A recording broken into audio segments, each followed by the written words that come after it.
Meera, who lived in Meerut, had invested in sovereign gold bonds 5 years ago.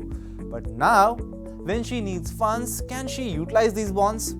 What are some options to sell and redeem SGBs? She is confused. If, like her, you have also invested in SGBs, it is important to understand how and when you can redeem these investments. SGBs usually have a maturity period of 8 years, but can also be prematurely redeemed after completion of 5 years as well. You also earn an annual interest of 2.5%. This amount is credited to the investor's account half-yearly. If you wish to redeem your SGBs before maturity, a window for the same opens every 6 months.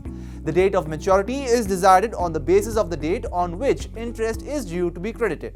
In order to redeem bonds before maturity, an application has to be made 1 month before the date on which interest is due to be credited. RBI releases a schedule which details when you can prematurely redeem the SGBs of a particular series. Meera can utilize her gold investments twice a year. RBI also releases information regarding SGBs redemption a month prior to all of this. Now, let's understand the process to redeem SGBs. RBI releases information regarding premature redemption through various mediums. For instance, RBI had issued its 12th tranche of SGBs in 2017-18. This was released on December 18, 2018. So, the interest crediting date for these SGBs will be December 18, 2023. In order to redeem these bonds, you will have to apply 1 month prior to this date. RBI has given a window between November 18 to December 8, 2023 for redeeming them prematurely. If you want to redeem your SGBs prematurely, you will have to intimate the bank, post office, the stockholding corporation or a third-party agent 1 month prior to the date of interest being transferred. Your application for premature redemption will be considered only when you apply until 1 day prior to the date of interest being credited. Once you do this, the amount due on maturity along with interest will be credited to your bank account. If you have held your SGBs for 8 years, the maturity amount will automatically be credited to your account without you having to apply for the same.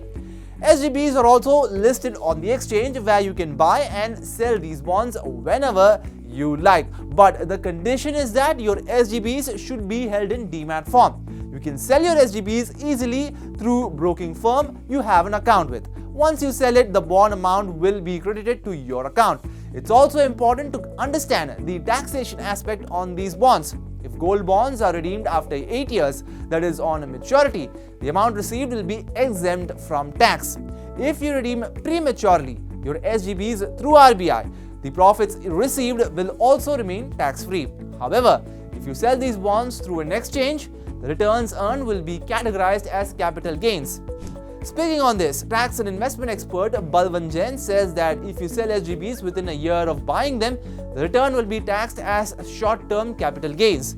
This income will be added to the total annual income of the investor, which will then be taxed on the applicable tax slab. If you sell SGBs after a year, the returns will be taxed under long-term capital gains, which will be taxed at 10% without the benefit of indexation. If you opt for indexation benefit, you will have to pay tax at the rate of 20%. The half-yearly interest received by the investor will be added to the total annual income of the investor. Then, taxes will be levied based on the applicable tax slab. This way, Meera can sell her SGBs as per her convenience. If she redeems these bonds through RBI, she will not have to pay any taxes on the gains she earns.